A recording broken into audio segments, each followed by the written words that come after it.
Welcome to Career Bits, the weekly podcast of the University Career Center at UNC Charlotte. We discuss hiring trends, highlight useful resources, and detail upcoming events of the Career Center. I'm Jay, and our special guest for this week's show is Brad Yeckley, Assistant Director for Financial Literacy at UNC Charlotte. Brad, welcome to Career Bits. Yeah, I'm looking forward to it. Thanks for having me on today. Absolutely. So tell our audience a little bit about your role at the university and the programs you offer. Sure. So it's a newly developed role, a long time in the making, is what I've been telling people. At UNC Charlotte sort of started tackling this mission around financial literacy and more holistically financial well-being for the student population a number of years ago, with some real champions of the cause across the university. But everybody's kind of working in a silo. So it was in 2017, a student working group was put together. A committee was formed to talk about this, and really at the behest of Vice Chancellor Bailey, they really started to form some traction around getting a financial literacy program, not necessarily put together, but to begin to do an assessment and an evaluation of what that looks like at UNC Charlotte. I came into the fold out of sheer luck. I have a lot of gratitude for it. So my wife took a position with UNC Charlotte Athletic Foundation as a major gift fundraiser. We left Penn State, came here. While I was at Penn State, I was lucky enough to build a nationally recognized financial literacy and well-being program. And we moved here in early August. And by September, I was being brought into the table at UNC Charlotte to give some input and some feedback on what was happening. And luckily, that has now turned into a position with the university where we're hopefully going to build a robust and kind of benchmark leading program in the country around financial literacy and well-being for students. That is fantastic. And how are students and alums able to access the information that you're putting together right now? So that there's a sort of a two-stage approach to this. This initial stage, I am offering services. Any alumni or student that wants some advice or wants some help or needs some guidance can absolutely reach out to me. I'm currently located in the SASS office, Student Assistance and Support Services. They can reach out by phone or email. I mean, we're all working from home now. With that said, that's sort of where we are now, because my major task over the next 6 months has been sort of an organizational assessment and a needs assessment for the university, where I am building programming and delivering some programming now, but the main portion of what I'm tasked with doing is making the case for this to be a much larger program here at UNC Charlotte. But we are never going to turn anybody away. So if somebody needs some advice or wants some guidance, absolutely reach out to me. I'd be more than happy to help. Brad, that's fantastic. And you're actually going to be offering some career meetup type programs with the University Career Center in the coming weeks as well. Yeah. So part of what I'm doing now is we want to form a really great partnership with University Career Center. We feel that, the financial literacy and well-being piece is just a natural fit there. I think people use the word synergies too often, but that's what I call it, I guess. It is a good synergy. And next week, we'll be offering 2 webinars, one on Tuesday and one on Thursday. Both of them are around the skills and the concepts needed to do appropriate and reasonable salary negotiation. So, I mean, I think everyone should negotiate their salary at every point they have. You are going to be told no sometimes. It isn't always going to work out in your favor. But by doing it early and often, you're able to sort of some of the shortcomings that you could eventually see in your life. When we talk about like gender pay gap or even pay gap in general, being able to eloquently and appropriately negotiate a salary becomes vitally important moving forward. And it's something I think that especially recent grads or young alumni, they may shy away from because of fear. It's a total fear factor. So when I do these live workshops, I usually try to gauge the room, and I ask people to raise their hands and say, who in here has ever asked somebody out on a date before?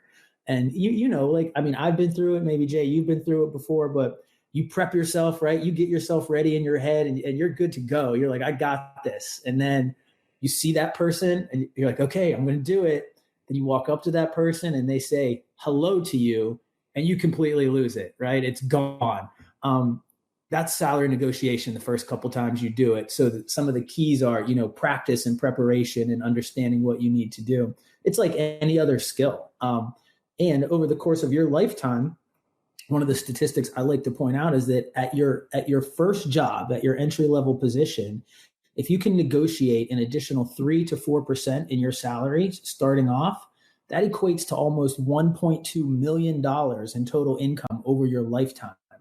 So by getting over that fear factor and practicing and knowing, your value that you bring to an organization and being able to express that eloquently, it's like a $1.2 million bonus in your pay. So you got to do it.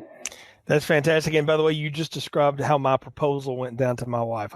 This whole thing worked out and it was gone the minute we got into it. But, I do agree with you, practice that. And I think part of it, too, is in career services, we've coached people for the 21 years I've been doing this that you don't ever bring up salary in the interview process. And that's true. But when they put it on the table, then you got to be able to talk about it. And I'm so excited now to see us leaning heavily into here's how to talk about it in a good way, because like you say, it may not work out every time, but the practice of going through it is just like the idea of going through interviews over and over. The more you do it, the more comfortable you become with it, and it's going to pay dividends down the line for sure. What I think a lot of young graduates and young alumni probably don't realize, I hope that they do, is at that point, like when you're in that interview process, it is a negotiation back and forth.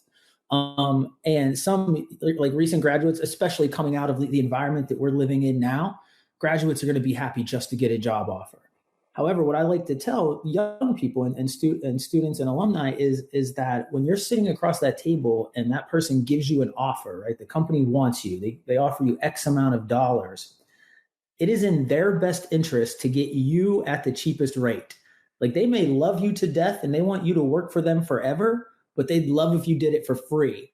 So you have to counter that. A lot of people I've talked to students who have received job offers and come back to me and met with me in my office, and they're like, oh, I took the offer. It was great. They're really excited to have me. It was X amount of dollars. And I'm like, well, did you talk to them, like negotiate at all? And they're like, oh no, they really like me. I was like, of course they like you, but they'd really like you cheaply. So, businesses have to make money. And if they like you that much, you should negotiate a little bit back and forth. I think that's one of the number one fears, or the feedback I get on why students didn't negotiate. And it's always, well, what if they revoke my offer? And I say, as long as you've secured an offer first, negotiation is never going to lead you out of that offer. I can't imagine any employer is going to negotiate back and forth with you and then say, you know what, we're taking the offer back. We don't want you anymore. Unless you were a real jerk in the negotiation process. I think, too, it's not only negotiating salary, you can negotiate benefits, you can negotiate time off. I read a book once years ago,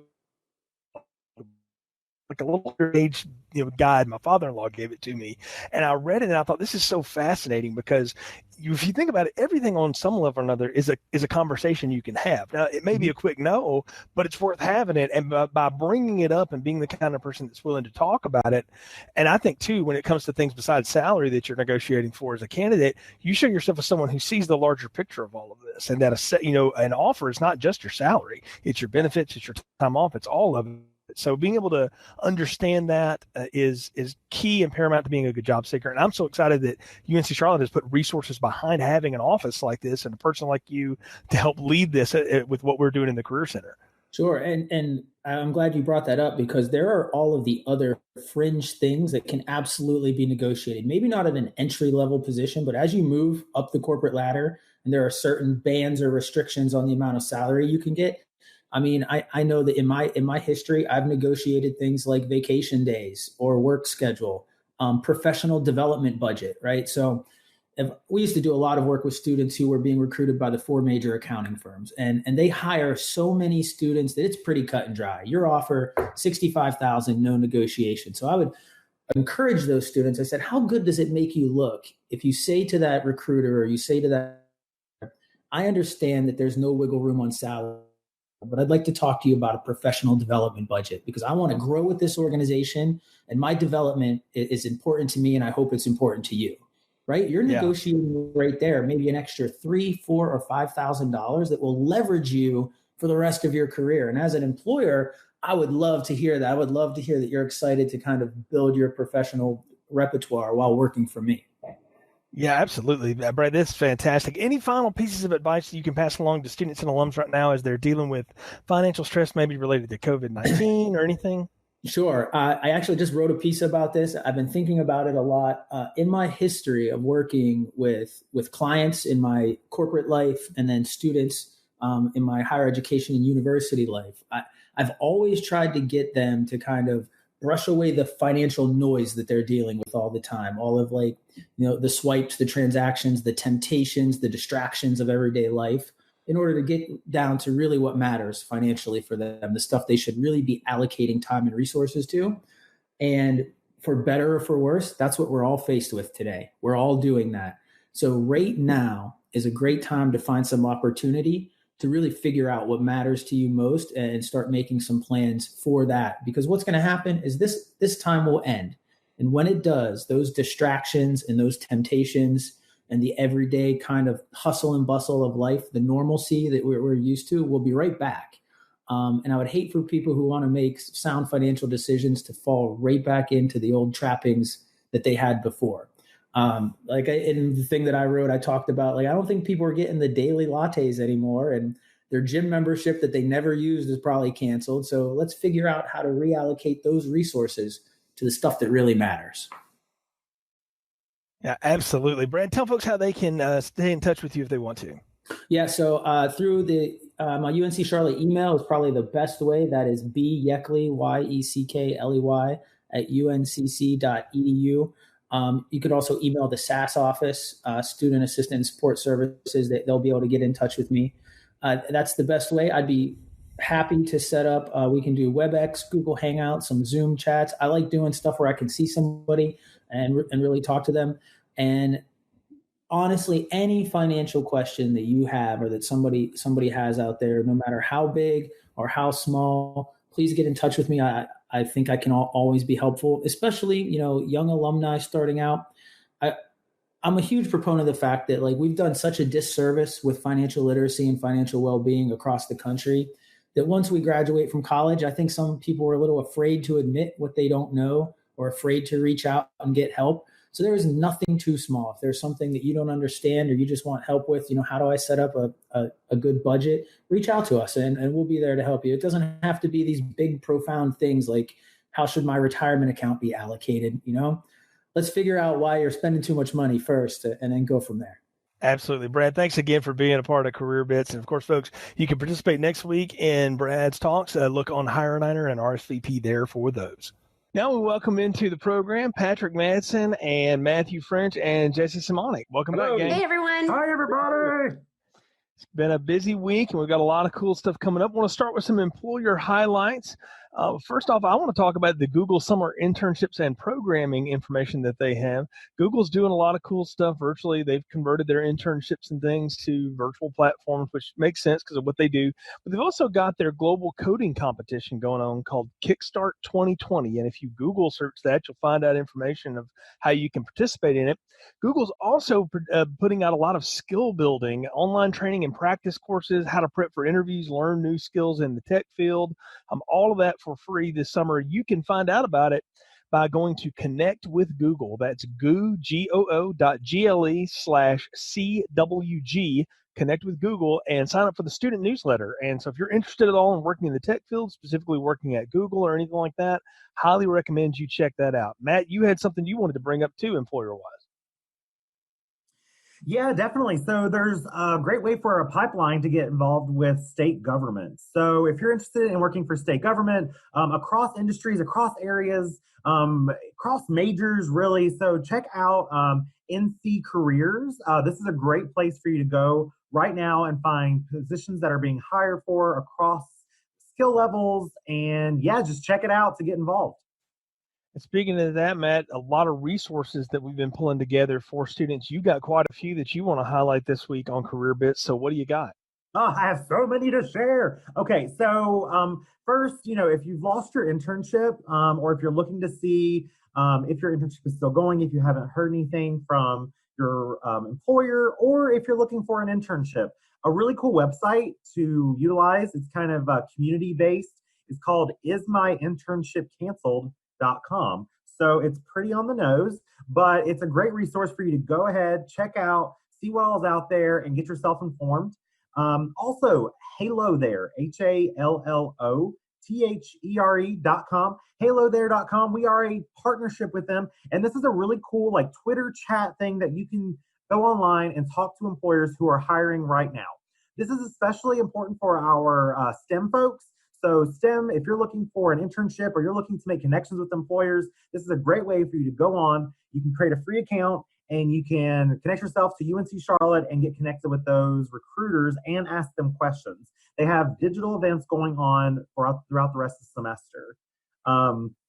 Another awesome website that has just come out is called coveintern.com/jobs. So that's COVINTERN.com/jobs. So this is a great place, again, for you to go and check out some remote internships, some remote positions that are currently hiring. You'll see a lot of these things popping up right now in response to the COVID crisis. So make sure you keep a check on LinkedIn and check out these websites for more information.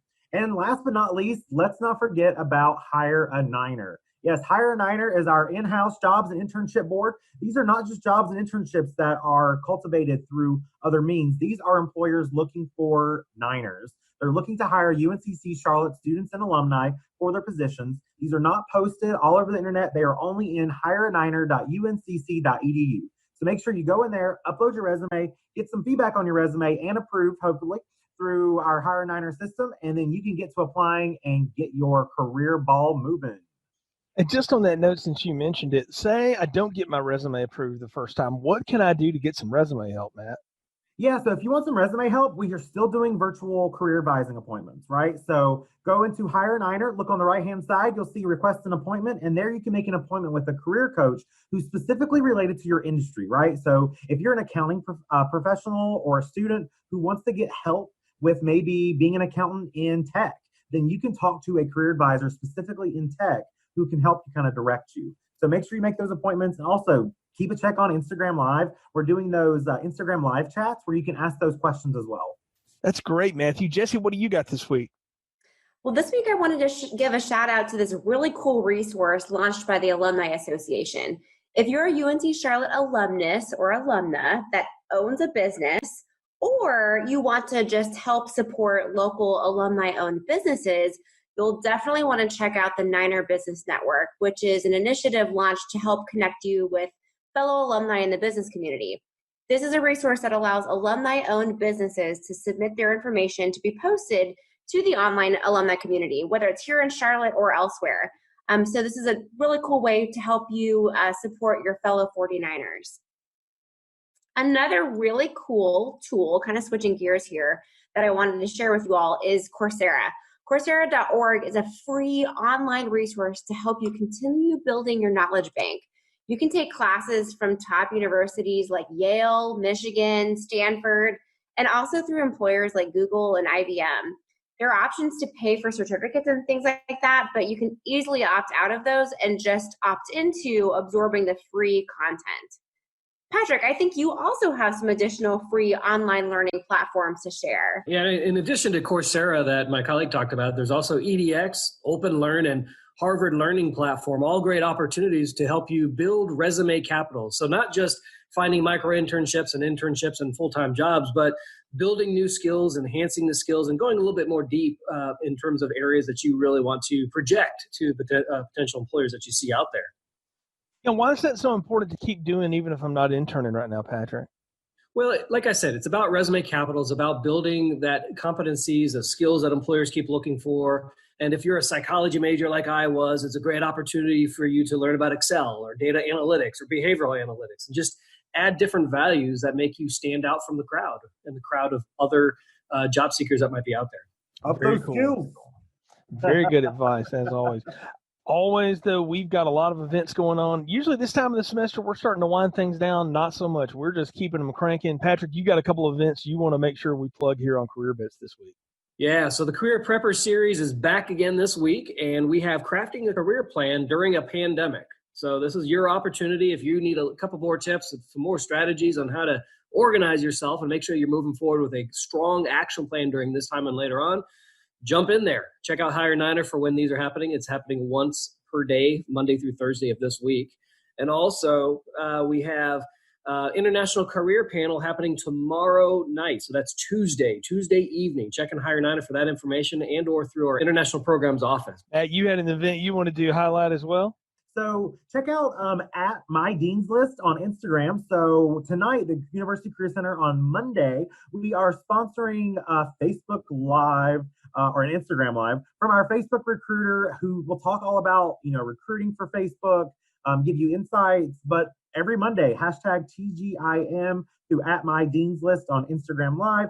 They do awesome topics on, thank God it's Monday, and how to be positive during all this. So make sure you check them out and follow them on Instagram. Very cool stuff. And speaking of being positive, Patrick, that ties into your final note for the week, your final thought for Career Bits.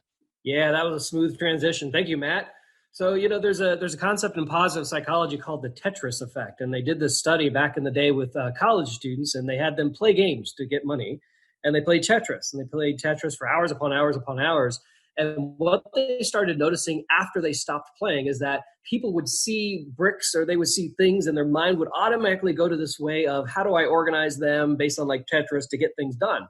And what we start to find is that when we put things in front of our minds, we start to notice them more. So for example, as soon as you say, I'm going to look for a new blue Prius to buy, all of a sudden you see Priuses everywhere. And it starts to make you wonder about that.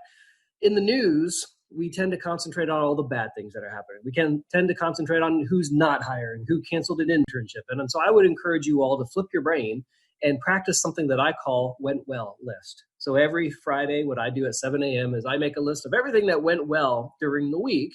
And what I've been able to find and do is that by doing that each and every week, I can retrain my brain to look at the things that are working for me this week, the positive things that are happening to me this week, because that will give you the emotional energy to continue forward through any sort of rejection or any crap that you might be hearing and seeing during this situation. So that's what I got for you, gentlemen. Fantastic stuff, Patrick. Thank you again, and Matthew and Jesse for being here today with us. Folks, again, thanks for joining the latest episode of Career Bits. You can find more next week.